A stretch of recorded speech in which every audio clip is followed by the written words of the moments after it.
Good morning. आज नाश्त्याला बनवले होते पोहे. पहिले मुलांचा ब्रेकफास्ट झाला, मग आम्ही करून घेतला.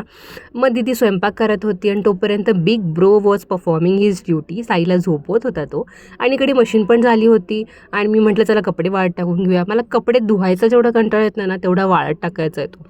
जाऊ दे, पण केलं ते काम. मग बाहेर गेलो होतो, थोडंसं काम होतं म्हणून घरी आलो, जेवण केली, सगळी भांडी वगैरे घासली. मग पुन्हा रेडी होऊन निघालो माझ्या भावाकडे जायला. आजीला भेटायचं होतं म्हणून तिकडे गेलो आणि तिकडे पण या दोघांची मस्ती अजिबातच थांबत नव्हती. इकडे पळ तिकडे पळ, हे उचक ते उचक.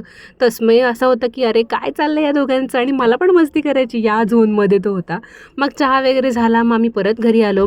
मग लागलो संध्याकाळच्या डिनरसाठी. आज बनवणार होतो पावभाजी आणि ऑफकोर्स बनवणार होती माझी बहीण. तुमच्या बाबतीत पण असं होतं का की तुमची बहीण तुमच्या घरी आली तरी तीच काम करते आणि तिच्या घरी गेलं पण तीच काम करते? माझ्या बाबतीत तर हेच होतं. बट एनिवेज मी पण थोडीफार मदत करते, ओके.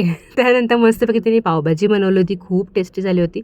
त्यानंतर तर फोटो व्हिडिओ काही काढलं नाही, मस्तपैकी जेवण करून घेतलं.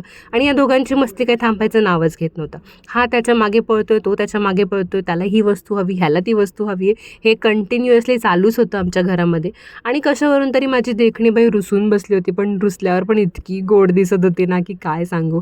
त्यानंतर आम्हाला ठुमक हा ट्रेंड शूट करायचा होता, बट कोणालाच ऐकायचं नव्हतं माझं, ना रुदाला ना साईला, काहीच नाही. कसं बसं आम्ही ट्रेंड शूट केला, अनसक्सेसफुल वाटते. तर तुम्हाला नक्की बघायला भेटेल. भेटूया पुढच्या ब्लॉगमध्ये. बाय.